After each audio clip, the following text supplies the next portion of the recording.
Hello again, honeys. Welcome back to the Beesness. Brand new buzz for you today comes from October 27th all the way to November 2nd. And you know how this works. We've got our typical categories as well as our zany others, and we will do our best to make sure we find something that fascinates you. And so here we go with your hand-picked headlines. The briefest little follow-up, a sort of contrast from the AI decry of last week. Artists Holly Herndorn and Matt Dryhurst put out a call to stop minimizing and also stop fearing AI. This is notable in part because both artists are longtime advocates of AI art. Amid the waves of frustration and fear that it has inspired, they are also the couple behind the Spawning Company with its Have I Been Trained tool, which we featured in the AI plus art episode. As the debate rages, we will continue to keep you updated. Another headline catching our attention: Annie Leibovitz and Stephen Shore were among 200 artists that sold prints to support voting rights last week. The artists fundraised along with States of Change to combat voter suppression in a rather quick and last-minute fashion. States for Change ran a similar initiative in 2020 that raised $1.5 million in 5 days. This time, the event was organized by artists Matthew Booth, Jim Goldberg, Gregory Halpern, and Carmen Winant. Said artist and musician Kim Gordon of the band Sonic Youth in an email on her decision to participate, quote, "It's important to protect the process of the freedom to vote," end quote. So how does selling art translate to voting protection? Through a pretty crazy deal. If I were only slightly less broke, I would buy so much art. So how it goes is the prints are being made at Light Work, a nonprofit in Syracuse, and being sold for $150. These 12 by 10 photo prints come from the cameras of Annie Leibovitz, Carrie Mae Weems, Catherine Opie, Thomas Demand, Sophia Coppola, Stephen Shores, many major names. The key part, though, is that at least 2/3 of the profits go direct to local grassroots organizations working to ensure Americans' voter rights. Now, the why we care on this one is very obvious, honeys. Hell yes, political action and civil rights protections via art, especially art sales. We love that this fundraiser is, according to our sources, quote, specifically hoping to combat disinformation campaigns aimed at intimidating immigrant and Latino voters and other efforts to discourage voters from going to the polls, end quote. We also received word that Keith Haring's historic subway drawings are set to make their auction debut. The iconic artist once spent much of his short career decorating empty panels in subways, New York City subways that is, beginning in the 1980s. 31 of these will be put on auction November 21st for the first time, which is partially why we care, at Sotheby's, New York. The chalk drawings will be put up by collector Larry Walsh, who has held them for nearly 40 years. The collection is expected to fetch between $6.3 and $6.9 million, partially because Haring's auction record, according to the ArtNet price database, is currently standing at $6.5 million.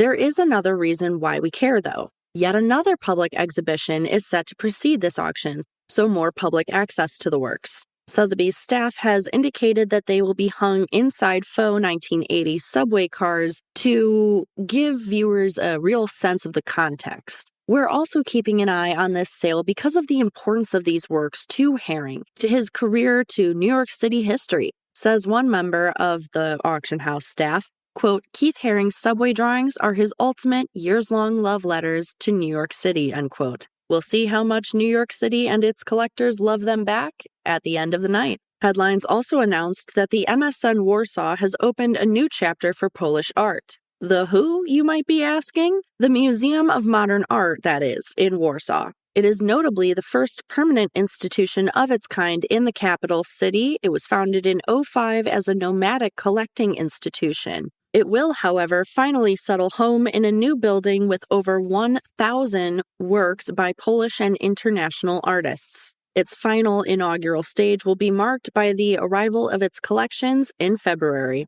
A sort of cool architecture sidebar for a moment. This is a big boy. It is 3 stories tall and spans over 213,000 square feet. Another fascinating detail, museum leadership says that every element, from the handrails to the monumental but movable steel doors and the floors, was contributed by Polish craftspeople. If so, that is a big arts economic stimulus and a huge representation of local styles, which is worthy of some recognition. The architectural interactions of this building with the history of Warsaw is also an element of why we care. What I mean by that is that Warsaw architecture already has a tough history. It has a literally flattened and obscured legacy of modern architecture, in part because of World War II. And then there's the architectural legacy of everything following the World Wars. It's no help, for example, that the neighboring building is the Palace of Culture and Science, constructed by and formally named for the Stalin government. Yet it's clear that the institution hopes, in part with this building, to reconnect with its citizens, kickstart the arts scene, and maybe change that outlook on Warsaw and modern architecture a little bit. This was also a major week for institutional gifting. The Weatherspoon Art Museum received over 270 works on feminism and the South. These were donated by contemporary feminist artist Carol Cole Levin. The artworks were by over 140 artists, including herself, and totaled about $5 million in value. The gift was partially made in the name of her late husband, Seymour Levin, who passed in March of 2021, but importantly, it is partially the value of the works and partially building renovation funds. The intended renovation is a conversion of the first floor wing into what is being called the Cole Levin Center for Art and Human Understanding. The museum at the University of North Carolina, Greensboro, announced the gift on October 23rd, but seeing as there was an update this week, I went ahead and pulled it from the honey drop for you. And the reason we're focusing on this one is because there's some interesting factors going on here. For example, director Juliette Blanco is quoted in Hyperallergic saying they hope it expands the capacity of the museum's programming through presenting exhibits that respond in real time, rather than exhibition calendar time, to campus and community interests. So these gifted works will start to be exhibited in spring 2025, and I can't deny it's an impressive collection. There are names like Willie Cole, David Huffman, Joyce J. Scott, even literary and historical Southern cultural connections, works by Walter Anderson, Trenton Doyle Hancock, Eudora Wiley, and Tennessee Williams. At the same time, these gift negotiations may allow them to ease troubled arts situations at UNC. Official talks around the gift with Levin began in 2022, following the death of her husband.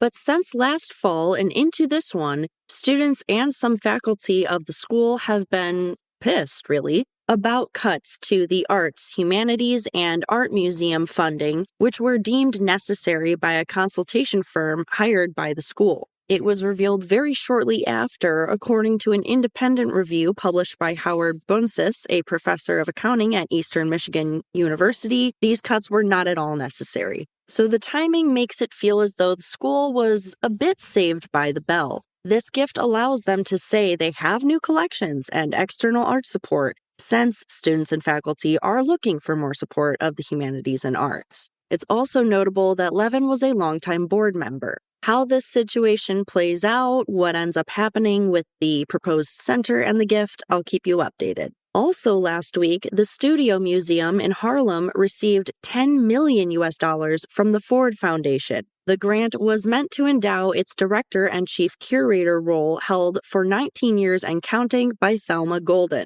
By the way, this is proof you can in fact make bank if you happen to reach the top of the arts world. Ya girl's just not there yet. Ford Foundation President Darren Walker broke the news during the Studio Museum's annual gala on October 28th. Hyperallergic quotes him as saying, quote, "It is especially fitting to endow the leadership position of director and chief curator when the inimitable Thelma Golden is about to celebrate 20 years of proving to be the art world's exemplary leader for courageous change," end quote. This $10 million gift is notable for two main reasons besides price tag. One, it was given a whole year before the museum even opens. This speaks to its Anne Golden's broad impact. She's credited with increasing visitor attendance by 27% within her first decade, partially by extending hours on Thursdays and Fridays. She's also expanded the museum's inclusion of artists of African descent that come from beyond the USA. It also speaks to the competition for Golden.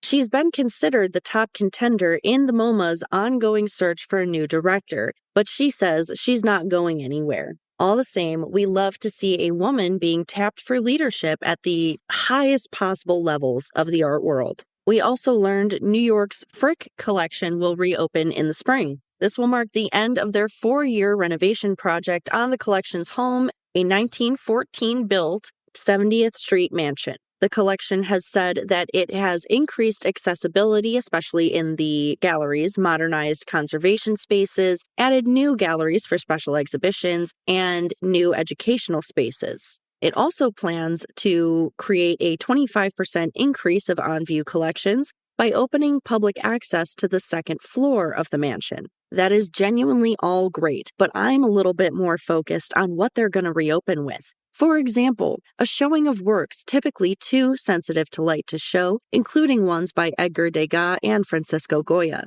3 Vermeer paintings, in fact, in its new first-floor gallery spaces, and a 6-month-long display of commissioned porcelain sculptures by Ukrainian-born artist Vladimir Kanevsky across the first and second-floor galleries. New York-based Honeys. When this reopens in April, get over there. LA artists also drew attention last week with their pushback against a call to beautify RV encampment sites by the county. Over 150 artists and housing advocates signed an open letter on October 1st denouncing the LA County officials' project because they believe it aims to beautify, i.e. cover up, sites of trauma and loss, in their own words. So the project and officials in question. The officials here are the LA County Department of Arts and Culture, or the LACDAC, the county supervisors, and the LA Housing Services Authority, or LAHSA. Our story sort of begins in 2016 with the launch of the Homeless Initiative program, but we can skip to the relevant bit in October of 2023, the implementation of the so-called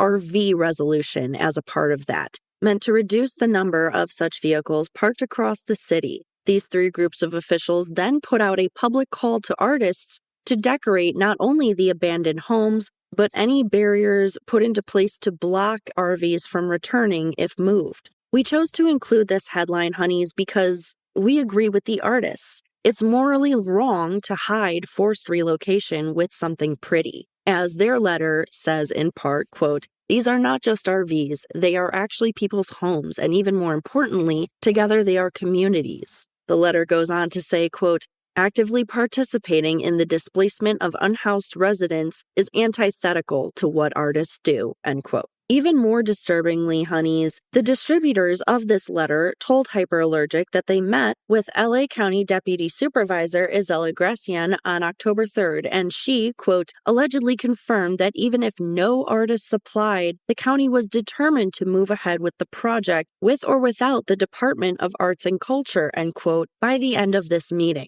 So there's a careless and nonchalant, a do-it-anyway attitude from local government here that I personally find very concerning. I feel the need to remind us that art made for a purpose like this by a political body is propaganda, period. Not cool to see it endorsed by LA County governments. And our final story of the episode may be our most dramatic. Last week, thieves bungled a Netherlands heist of Andy Warhol prints, including one of Queen Elizabeth II.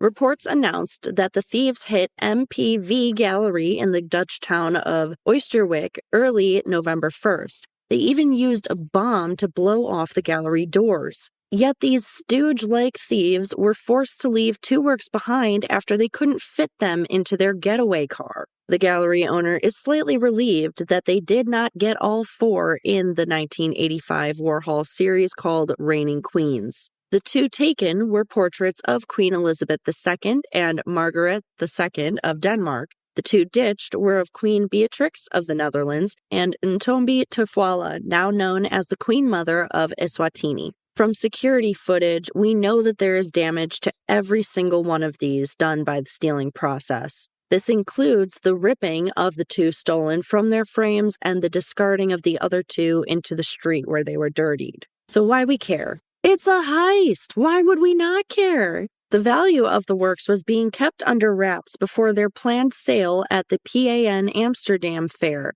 As juicy as it is to imagine what they could have been valued at, even more pressing is the question of what are these criminals gonna do now? The stolen works are signed and numbered screen prints, so they're unmistakably valuable and legitimate, or they would have been before this damage. There's a huge loss here in many senses. As the gallery owner said to Dutch news outlets, these are way too hot to sell, so the works are almost definitely, if not already, going to be above someone's private study fireplace. Yet Art Forum says that art detective Arthur Brand, who famously recovered a $6.9 million Van Gogh canvas last year, doesn't think this was a commission job. We will see who ends up being right, because as of this recording, Dutch police are still appealing for witnesses and examining the security footage. The getaway car was recovered, and I must say, very few people even knew these artworks were at this gallery, so there's a relatively short suspect list here.